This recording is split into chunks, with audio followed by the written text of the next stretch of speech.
മറ്റ് റിപ്പോർട്ടുകളിലേക്ക് കൂടി എത്തുമ്പോൾ പ്രതിരോധ സഹകരണം ശക്തിപ്പെടുത്താൻ ഭാരതവും UAEയും പ്രതിരോധ രംഗവുമായി ബന്ധപ്പെട്ട വ്യവസായങ്ങളിലും സേവനങ്ങളിലും പരസ്പര സഹകരണം ഉറപ്പുവരുത്തും.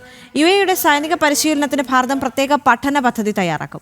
പ്രതിരോധ സഹകരണ കമ്മിറ്റിയുടെ ഭാഗമായി ഡൽഹിയിൽ നടന്ന ആദ്യ സെക്രട്ടറി തല യോഗത്തിലാണ് തീരുമാനമുണ്ടായത്. ഡൽഹിയിൽ നടന്ന ഭാരതത്തിന്റെയും UAEയുടെയും സംയുക്ത പ്രതിരോധ സഹകരണ കമ്മിറ്റി യോഗത്തിലാണ് സഹകരണം വർദ്ധിപ്പിക്കാൻ ഇരു രാജ്യങ്ങളും ധാരണയായത്. വ്യാപാര, നിക്ഷേപം, മാനവവിഭവശേഷി കൈമാറ്റം തുടങ്ങിയവയിലെ സഹകരണം പ്രതിരോധ മേഖലയിലും തുടരാൻ യോഗം തീരുമാനിച്ചു. സൈനിക പരിശീലന രംഗത്ത് യോജിച്ചുള്ള പ്രവർത്തനം കൂടുതൽ മെച്ചപ്പെടുത്തും.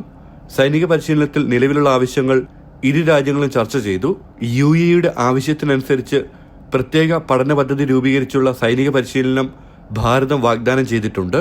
സമുദ്ര സുരക്ഷയുമായി ബന്ധപ്പെട്ടുള്ള സഹകരണവും വർദ്ധിപ്പിക്കും. നാവിക സഹകരണം മെച്ചപ്പെടുത്താനുള്ള തീരുമാനങ്ങൾ നടപ്പാക്കുമെന്ന് UAE അറിയിച്ചു.